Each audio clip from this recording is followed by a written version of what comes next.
Welcome, welcome, welcome. This is the Public Works Podcast. My name is Joseph Blackman, and today I got a real treat for you. Her name is Marsha Anderson Bomar, and she is a strategic transportation advisor for GHD. Marsha, say what's up to everybody. Hey, good afternoon, everybody. How you doing? All right, so Marsha, first off, strategic transportation advisor, such a vague title, and I love titles in our industries because sometimes they say something, but they don't tell the full story. So give us the 30,000-foot view of what you do for GHD. Sure. So I have a 50-year career in transportation, 50 planning, years. engineering, design, etc. And over that long a career, you meet a lot of people, you learn a lot of stuff. And so GHD brought me on board to help facilitate ideas, to introduce people to each other, to find talent for the company, help plan project pursuits, things like that. So it's kind of a very broad engagement. Wherever I feel that I can make a contribution, I jump right in. I love that. I love that because private companies, I feel like they we should all do a better job at grabbing the talent who, let's say they've put their time into the industry and they're not ready to be done working. Like, let's say we only give them 20, 15 hours a week of work to do, or not even that, but just to come on, like you said, as an advisory, kind of a consultative approach to be able to help move the company and also move the industry forward. Like I like that concept. You're the ASCE president elect. So tell Yeah. those some of us don't know what ASCE is, and tell us what it is and why you're excited to be the president, the incoming president. Sure. So ASCE is the American Society of Civil Engineers. And even though we have American in the title, we are actually a global organization. We have about 165-ish thousand members spread out over about 160 countries. So big organization. We work in kind of the hard engineering areas, the design, build, construct arenas, but we also do a lot of work on the policy side. We do a lot of mentoring of young people. That's a big passion area for me. Strong student chapters, strong young member chapters. In fact, this weekend I'm going to judge some competitions. We have a variety of competitions this type of year. We do concrete canoe competitions. We do sustainable design competitions, just a really broad range of things. Wow, that sounds cool. There's a lot of people listening to the show and they're like, wow, you've been at this for 50 years, but they want to be able to be the ASCE president one time in their life. So you got to walk us through your career path, from when Marsha graduated high school to all the way up until today. You don't have to go into the nitty-gritty details because I'm sure it's a lot of places you landed at, but just tell us kind of your career path and how you molded yourself into to the beautiful butterfly you are today. Well, you're kind to say that. So I wasn't sure that I really knew what engineering was, but I was really strong in math in high school. Actually started in elementary school where it was recognized I was good in math. And so I wanted to be an engineer, but I was really young and girls didn't really do that at the time. So I went to an engineering college, but my first degree is in mathematics. So I kind of launched myself gently that way. But I knew very quickly that I really wanted to do the engineering side of things. So I went back to school, got my master's degree in transportation engineering, worked for a while. Then I went back to school again because I really wanted a civil engineering degree. So I went back to school, got a master's in civil engineering. Relocated after that down to the Atlanta area. I had been doing all my schooling up in New York and New Jersey, moved down to the Atlanta area. And I did a couple of different things with consulting, a little bit on my own, and worked with a company for a while. I had I'll say an unhappy experience with an employer who did not appreciate what I contributed to the company. And so when I was going out on maternity leave with my third child, he basically said, you can come back, but don't expect to go anywhere because a woman with 3 children can't be serious about her career. I had been, Wow. with the 2 children I had been a top producer. I, had a great practice. So I was pretty stunned. And I just felt like I could not go back there. That was not the place for me. And for a variety of reasons, I decided to launch my own business. So, with a 6-week-old baby and 2 other children, I hung out my shingle and I started a company called Street Smarts. And it was a play on the fact that I came from New York and people from New York are street smart, but it also told the story of the kind of work that I wanted to do. So, grew that business over about a 20-year period, added a second business in. About 3 years in, I won a contract with the federal government to develop smart data related tools, because at the time we didn't even have, cell phones. So we developed a lot of intelligent tools to do data collection that had previously been very difficult, expensive, complicated. So launched a second business called Data Smarts. And yeah, there's a theme. And learned a lot of lessons along the way. Grew my company to 120 people when I sold it. Along the way, I had the opportunity to serve an organization called the Institute of Transportation Engineers, ITE. Worked my way up from the local level to the national level. And in 1994, I served as president of that organization, which was a great experience. Much smaller organization than ASCE, but a really great organization. So I had that opportunity and, a variety of other leadership opportunities along the way. While I still had my company, I really had a heart for public service, but I had a company, so I couldn't go work in the public sector. So instead, I decided to run for office. And so I served on my city council. I felt like my engineering framework, my knowledge, my style, really loaned itself to helping make my city be a better city. And so ended up doing that for 16 years. Served in a lot of different capacities while I was on city council. Sold my company and finally had the chance. I worked for the company that acquired us for a while, again in a leadership role. And then I had the chance to go off and finally go full tilt into the public sector. So ran a community improvement district. I was the assistant general manager of capital programs at the transit agency in Atlanta, MARTA. And then I got the call of a lifetime. The mayor of Atlanta's office contacted me to come and serve as the commissioner of the Atlanta Department of Transportation. Dream job. And Wow. got to do that for a little over a year full time. And then I didn't want to do that for a very long time. I wanted a younger person with a longer runway to be in that position. So I stepped aside and then served as a deputy commissioner to help launch the new commissioner, who is now doing a phenomenal job. So along the way, I had the opportunity to serve ASCE. We have a Transportation and Development Institute within the organization. And I served as president of that organization, which helped launch me onto the board of the organization, and then subsequently now as incoming president. Wow. I Look at you. Look at you. love to serve. I love to serve. That's cool. That's cool. So many questions from your past. Of course, I'm an entrepreneur. Street Smarts is kind of where I see I would say one of the pivotal points in your career.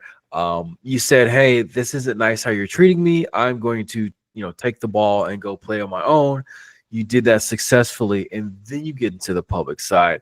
What do you say to those they might be disgruntled with their current engineering firm? They might be just disgruntled with their own, agency or a municipality, municipality job that they're with, what do you say to those that they can start their own service or business on the side and then grow it into something that can serve them to where they can show back up on the public side, without that pressure of like having to, make a ton of money because the money's already been made from the sale of street smart, so to say. So first of all, you don't have to be unhappy to launch into your own business. Good point.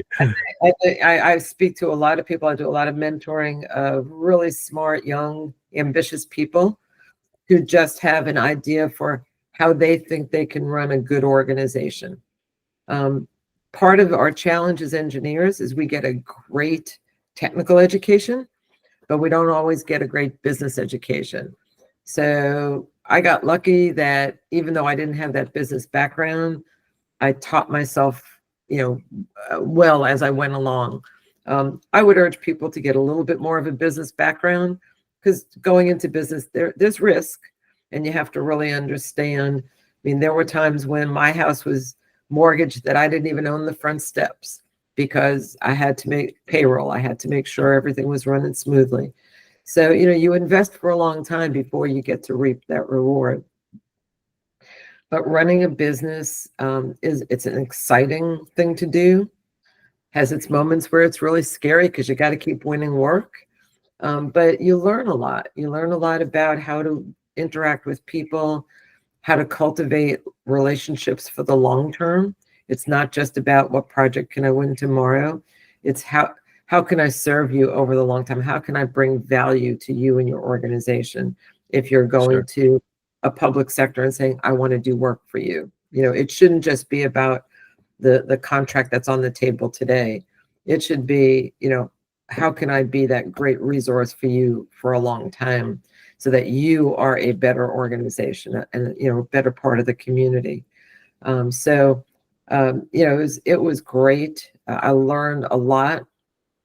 It also made it really clear to me that, there's a kind of a fundamental difference. When you're on the consulting side, you get to do really great work if you win the project, but you don't always win the project. On the public side, you're really deciding what's important and you're defining what those projects look like, and you're picking your teammates to come alongside of you to work on that important project. Both are great. Both bring a lot of value. They're just different. And I'm really grateful that I've had both experiences. Yeah. Yeah. Would you prescribe the same kind of path, like start off on the private side and then go public, or should one start off on the public side and go private? Like, what are your thoughts behind that? Yeah, I don't think there's a precise formula.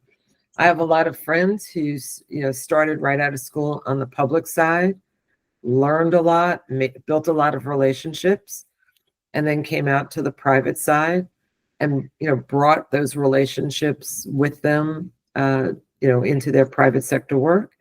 Likewise, there are a lot of people like me who spent a long time on the private side and then jumped over to the public side. So I don't think there's a precise formula. I think you make your own path. Sure. You spoke on, I think you're with Marsha, and they gave you like a year contract. You were the lead there.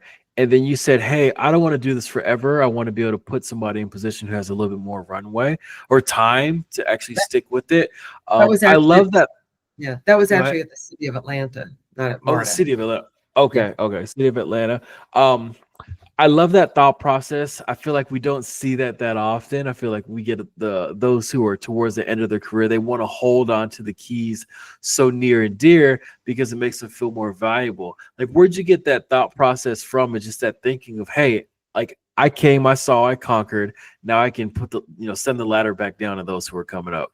Yeah, I appreciate that thought and that question. So my whole career has been about mentoring.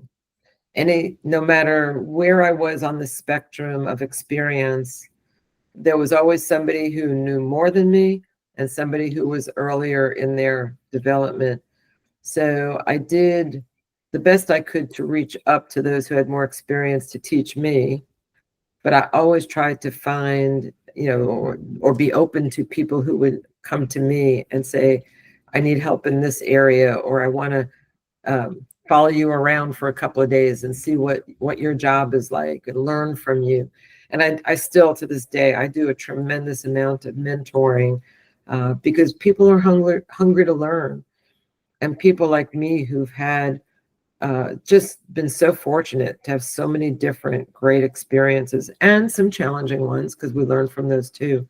Um, that if somebody approaches me, I'm going to do my best to try to sew into them and give them some of my time and my experience. So, oops, sorry, a storm's coming through.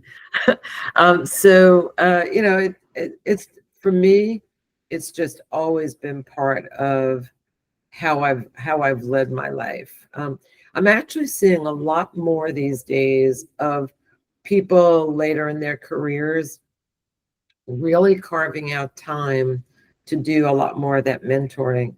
And I think part of why that's happening is because we have a lot of workforce issues. There are not enough people to do all the work that needs to be done. And so I think that there are a lot of people who are, they may be staying longer, but they also may be staying part-time because they don't necessarily want to work full-time, but they want to keep contributing. But they also see it as a great opportunity to accelerate the learning of the people who are coming up behind them. Yeah. Let's say Marsha had her magic wand. What would you do to fix that lack of the amount of engineers coming into the industry to backfill those who are leaving the industry? What would you do to help alleviate that? Yeah, so we're actually having a lot of conversations and putting some programs in place at ASCE. So part of it is looking at the curriculum, which has been pretty much the same since even before I was in school, and modernizing it. What we have to do today is there are differences than the stuff that we learned a long time ago. So creating a more streamlined program so we can get young people into the workforce well prepared, but maybe a little faster. We're looking at some examples with high schools that provide enough advanced courses, and they're not necessarily just advanced placement courses, but other types of college level teaching that when the students come out, they basically have an associate's degree. So now they can get done with the formal college in 2.5 years. So those are some bigger things, but we really have to be talking to kids at a younger age, get them excited about what we do. Every picture, if you Google civil engineering, I kid you not, almost all the pictures are going to come up with somebody in a hard hat with a safety vest on. We don't all do that, and some Yeah. of us don't love that. So, I think we have to do a better job communicating all the cool things that we do. We actually put out a movie last year called Cities of the Future. So I hope it's an IMAX movie. I hope everybody, it's showing at a lot of different, primarily science museums and theaters like that around the world. I hope you'll get a chance to see it. And it really shows all the cool stuff that we're doing. We're using drones. We're using laser technology. We're doing so many automated things in a smart way. We're building with smarter materials. We have these brilliant people who are inventing new materials every day. And so civil engineering is really cool. We just haven't been great storytellers. I have a Like, dream. I have a dream that one day we're going to have a TV series. You know how the police have all their great shows like Law and Order? yeah. And Yeah. now kids want to be police officers or detectives. I want a TV show, an engineers TV show with some cool superhero characters Yeah. grow up and they want to be engineers. No, I say the same thing. We have Chicago Fire, Chicago PD, and then there's even like Chicago EMT. Why can't we have Chicago Public Works right along with it? Absolutely. You know? Spot on. Spot on. Yeah. So yeah, we're thinking the same way. Um, uh, we talked about the engineering gap. I have a colleague right now. He's on Capitol Hill. On the behest of ASCE, and they just came out with the score or the grade. The report. the report card. What are Mhm. your thoughts on that? And then, like, how much time, since you're going to be the president, will you spend on Capitol Hill? And I guess what's going to be kind of your A the report okay. card. I actually just came back Okay. last night. We spent last week up on Capitol Hill, Okay, so and you're there. Okay. yeah, I was there for that. And it was an interesting time to be up there. I have to say that I was representing the Georgia delegation on Capitol Hill because that's where I live now. And we had some really good productive meetings. Other members had meetings that were a little more tense, because the current administration is trying to cut the federal budget in many ways. And we have facts, we have proven with the report card, with all the analysis that we've done we have a report called Bridging the Gap that is the economic analysis of what investment in infrastructure does for the economy. Better infrastructure stimulates a stronger economy. That's kind of the bottom line. And there are lots of different modes that have different experiences, but consistently, if you have better infrastructure, you have more jobs, you have a stronger economy. So that was kind of our overarching message, as we went up on Capitol Hill, that consistent investment in infrastructure matters. We have a lot of backlog from years of no investment or very low investment. So in some ways, we're playing catch up, but we are seeing progress with the dollars that have been invested. The first time ever we started the report card the first time in 1998. We do it every 4 years. And this is the first report card with a grade of C. Previous years it was C minus, it was D plus, it was D, D minus. So we're making progress. It takes a lot to move that needle, because there are a lot of different types of infrastructure that we study. We have Yeah. 18 different categories of infrastructure that we follow. Wow. Wow. But it's important. It's important in your everyday life. You Yeah. go out and drive your car, you hit a pothole and get a flat tire.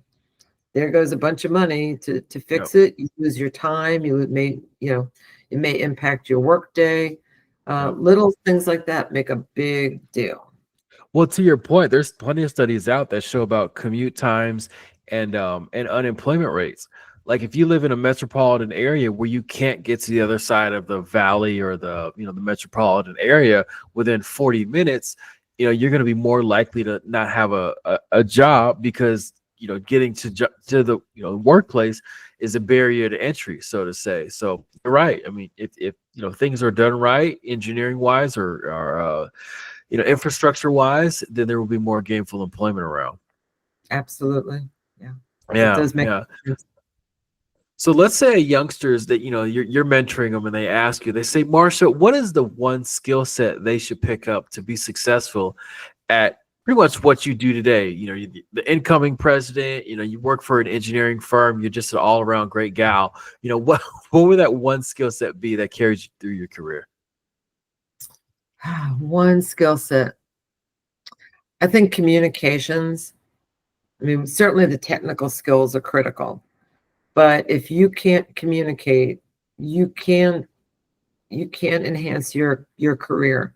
If you can't speak to a group of people, if you can't make a presentation, you're going to really limit your opportunities. And when I first started, I will tell you, I was terrified to speak. I know it sounds silly now having this conversation. I would hyperventilate if I got up to speak to a group, and it was not all that long ago that I still had the shakes, and I would stammer and stutter and be really nervous. And it just takes practice. One of the things that I love about these professional organizations, be it ASCE or APWA or pick your alphabet soup, one of the things that's great about those organizations, you can practice those skills and it's a safe environment. So if I join a committee and I have to get up and give a presentation or speak to the group, if I'm not perfect, nobody's judging me, nobody's grading me. And over time, I'm going to build that confidence and I'm going to get better and better and better at it. Whereas at your job site, in your workplace, you may feel a little bit more intimidated to step out and try because maybe your boss is watching, and you think your boss may judge you. Hopefully they'd come up alongside of you and help you, but it still makes you nervous, So I think finding your safe place to practice all the different types of communication skills, written communication skills, verbal communication skills, even, in this day and age. I mean, I don't look like somebody who would be big on social media, a lot of white hair, but I tell you, I'm super active on social media because Yeah, you are. I have got to get my message out. I've got to get my organization's message out. And fortunately, I have, kids who have taught me over the years how to do that. So I don't come across like, these 70-plus-year-old woman that I am when I go jump on, although I do post on Facebook from time to time. But mostly I do Instagram and LinkedIn. Those are my two major platforms. Okay. So communication it is. I like it. All right. It is story time. I need a story from Marsha when something went wrong under your watch, what you did to fix it, and then what lessons you learned from it to apply to your future career. Oh, went wrong for me? Oh, Yep. so many things. And the reason why I asked this question is not to get you, trip you up or anything, but there's other people out there right now. They might have just made a boo-boo on Friday and they're freaking out thinking like, is my career going to sustain this? So if you could offer a blunder that you can say, okay, I did X, Y, and Z to get myself out of it. And here's how it shaped the rest of my career. That would be perfect. Yeah. Wow. Let's see. Oh, I have a good one. Okay. So, when I was still with the firm before I started Street Smarts, I was working on a project in the city of Savannah. And my boss and I went down there to do a presentation to the city council. And I did the presentation to the actual council. But at the end of the meeting, I was relatively young. I was, in my mid-late 30s probably at that time. But he was the senior guy. And so at the end of the meeting, the press came over to ask questions. So he stepped in front of me to answer the questions. He didn't have as much knowledge of what we had done because I had done all the work. He just listened to the presentation. So, which is not all that unusual that, you have a senior person overseeing things. Well, in his answer to a question, he said something that was wrong. Marsha could not help herself. She jumped right in and just had to correct him. Oh man, that was not a good thing. That was definitely not a good thing. When that interview was over, I got dressed up one side and down the other for doing that. Yeah, and I learned my lesson really fast, and he said, you could have told me later, we could have gotten in touch with the reporter and corrected it, but you don't jump in the middle of a live interview and correct somebody. So big lesson learned. I took my little smack and I learned very quickly how to navigate that. I'll tell you, I had an interesting situation as an employer. I had a very amazing young man working for me.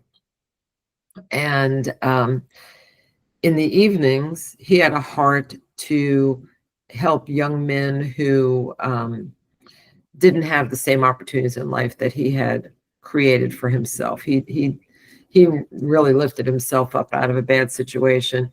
So he wanted to give back.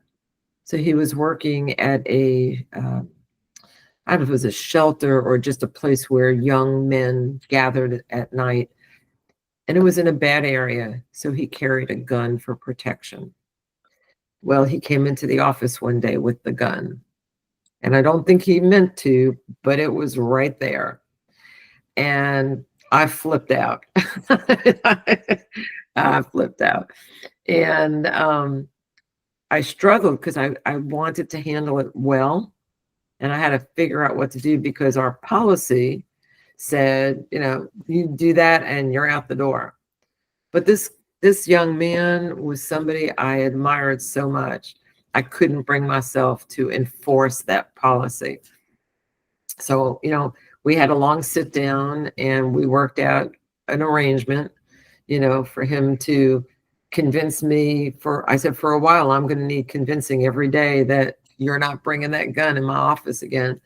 And he did. He understood my position and he honored that very much so. And we stayed together for years and years and years. And we have stayed very close friends. He has since moved on Wow. to other opportunities and he's doing great things in this world. And I'm just so proud of having had that time with him. And Yeah.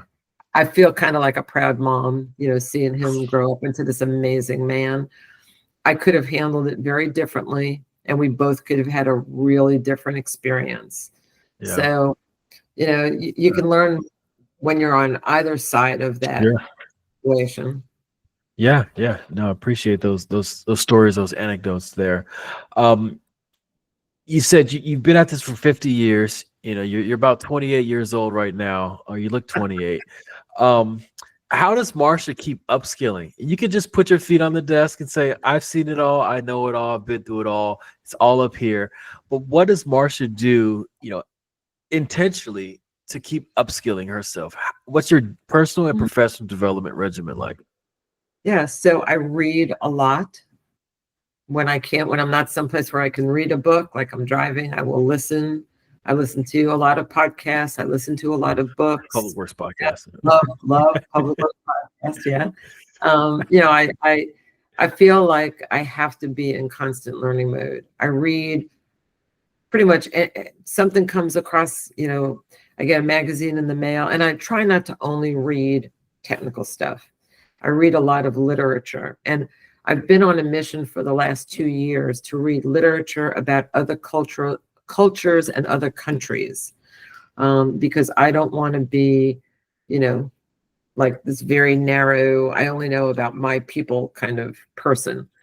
So I read about, experiences of women in China, or, you know, um, uh, some certain countries, certain Black populations in Africa. And sometimes I read biographies. Sometimes I like historical novels because they're a little more engaging than some biographies. Yeah. Um, Yeah. I like to read about our government and how it progressed, from, I'm kind of like mostly from Abraham Lincoln to John Kennedy-ish area that I love to read about. Um, Interesting. yeah. Okay. So I challenge myself to kind of touch on different parts of my brain at different times. Yeah. Yeah. Um, let's say you had to leave the US and you had to be an engineer overseas somewhere. Where would you want to be at and why?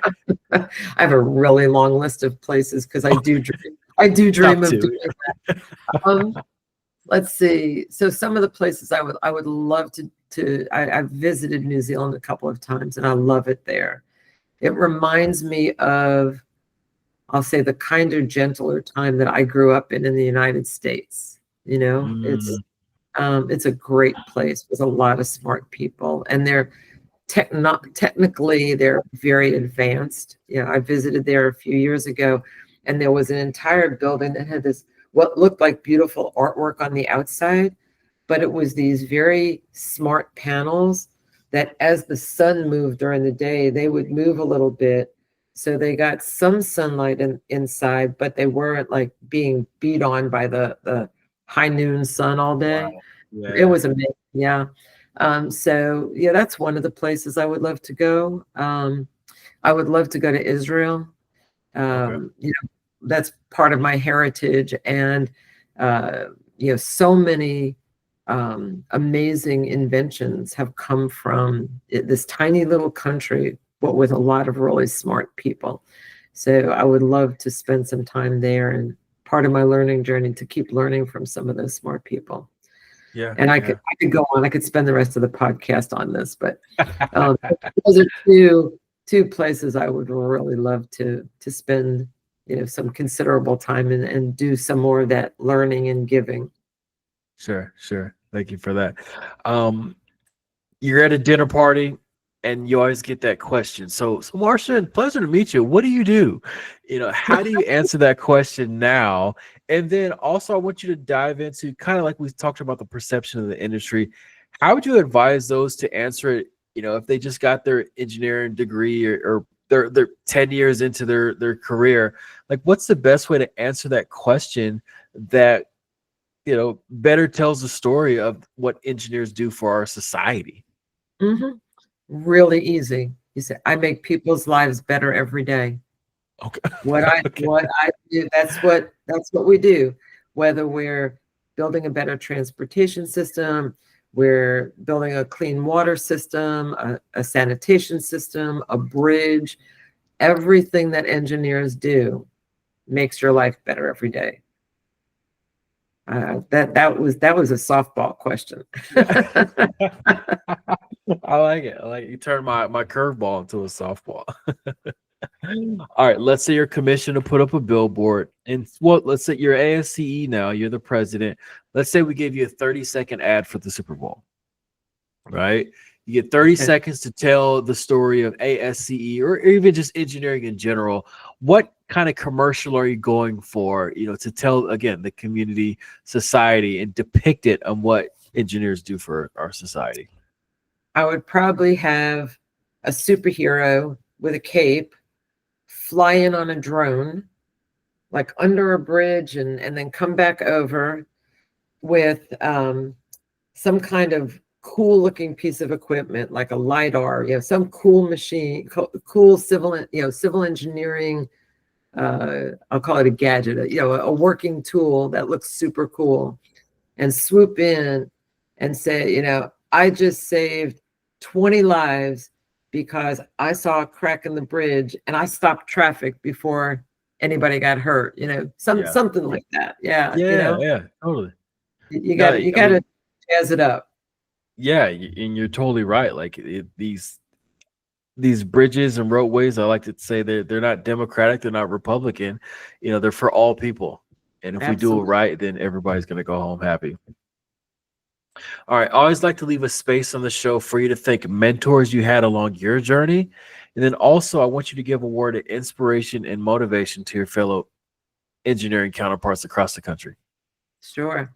So a couple of mentors. My sixth grade teacher, her name was Hannah Klotz, and she spotted something in me. She saw something in me, as I said, in this math realm, and took me aside and really encouraged me.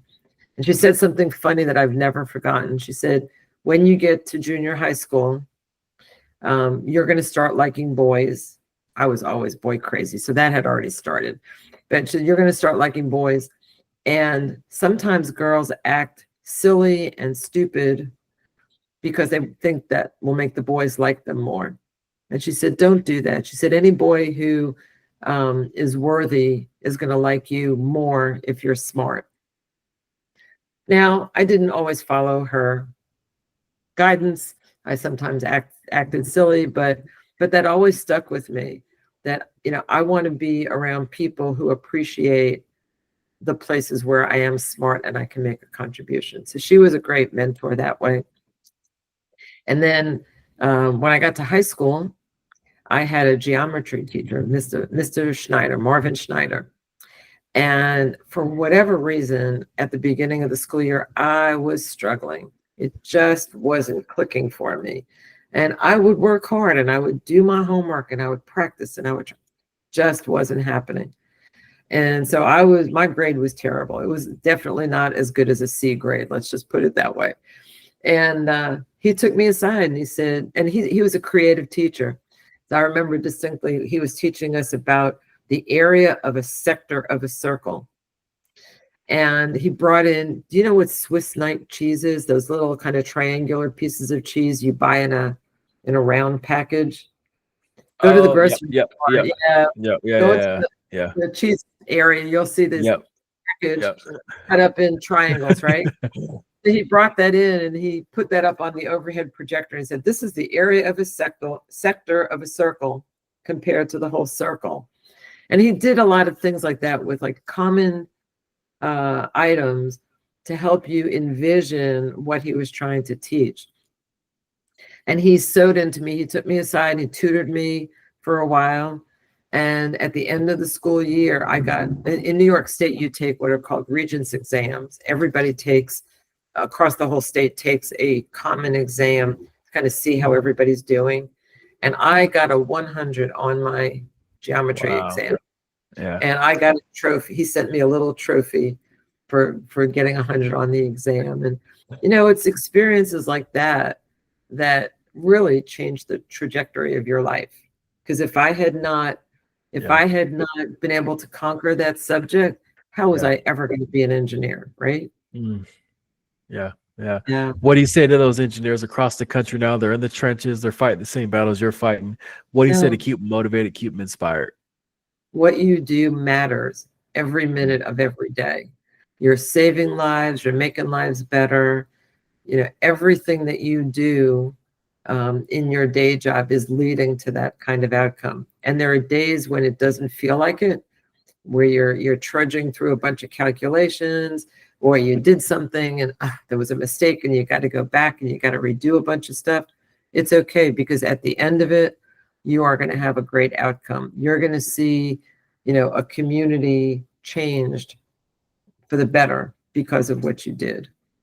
Sure. All right. You're in Atlanta, right? Or the Atlanta area? Okay. Let's say I'm coming to town and I text you ahead of time. I say, Marsha, where can I go to get the best burger in Atlanta? Where are you going to send me? Ooh, the best burger. Wow. So many choices. Well, I would say you got to come out to Duluth, which is where I live. It's in the outskirts of Atlanta, to a place called Good Word Brew Pub. Great hamburgers. Really great hamburgers. Good Word Brew Pub. It is. Marsha, thank you for hopping. Go ahead. So everybody who knows me knows I'm over the top for chocolate. So you also have to go to the best chocolate shop ever. It's in a place called the Krog Street Market, and it's called Chocolatl, the Spanish word, XOCOLATL. Best chocolate ever. Chocolatl. Okay. Chocolate girl. I like it. I like it. I like it. Well, Marsha, thank you for hopping on the podcast today and sharing your wealth of information and knowledge with us today. To all the listeners out there, share this with somebody who you think needs to hear it. Marsha, any final words before we get out of here? Oh, thank you for the opportunity for me to talk about something that I love so much. Really, it's a gift to be able to share my enthusiasm. Sure thing. Well, Marsha, once again, thanks for hopping on the podcast. This has been the Public Works Podcast, and thank you, everybody, for tuning in.